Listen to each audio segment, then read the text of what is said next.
Update muna nga tayo sa mundo ng basketball sa Gilas Pilipinas sa FIBA World Cup Asian Qualifiers. Practice ng Gilas Pilipinas na tatagal lamang ng 10 araw. Sasapat kaya upang makakuha sila ng panalo sa FIBA World Cup Asian Qualifiers? Ngunit bago tayo magpatuloy, pakipindot naman ang like, subscribe at ang notification bell para updated ka sa susunod kong i-upload. Yun nga sa report ay magsisimula pa lamang ang unang practice ng Gilas Pilipinas sa November 18. Paghahanda nga ito sa FIBA World Cup Asian Qualifiers kung saan makakaharap nila ang Guam.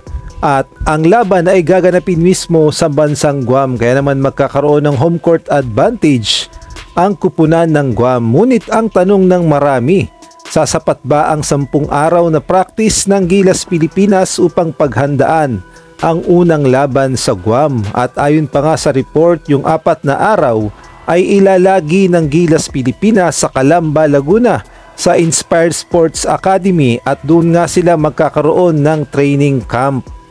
Ang nagiging problema kasi ng Gilas Pilipinas kaya naman hindi talaga makabuo ng mahabang practice, unang-una yung availability ng mga players. Halimbawa na lamang yung mga naglalaro sa PBA, syempre may schedule ang PBA.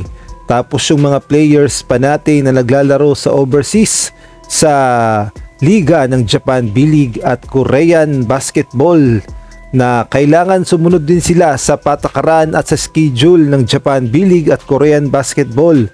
Kaya naman hindi talaga makapag-prepare ng maayos ang mga players ng Gilas. At ang kanilang unang practice ay November 18 at tatagal lamang ng 10 araw. Kaya naman malaking palaisipan kung sasapat ba ang 10 days practice ng Gilas Pilipinas once na makaharap nila ang Guam sa kanilang baluarte. Gaganapin kasi ang laban sa November 28 sa Guam mismo sa UOG Calvo Fieldhouse at ito nga daw ang isa sa pinakamalaking event ng Guam sa basketball. Kaya naman excited ang lahat ng players ng Guam na makalaban ang Gilas Pilipinas sa kanilang home court. Kaya naman expected na pinaghandaan talaga ng Guam ang Gilas Pilipinas. At ang tanong, sasapat ba ang 10 days practice ng Gilas Pilipinas upang manalo sa Guam?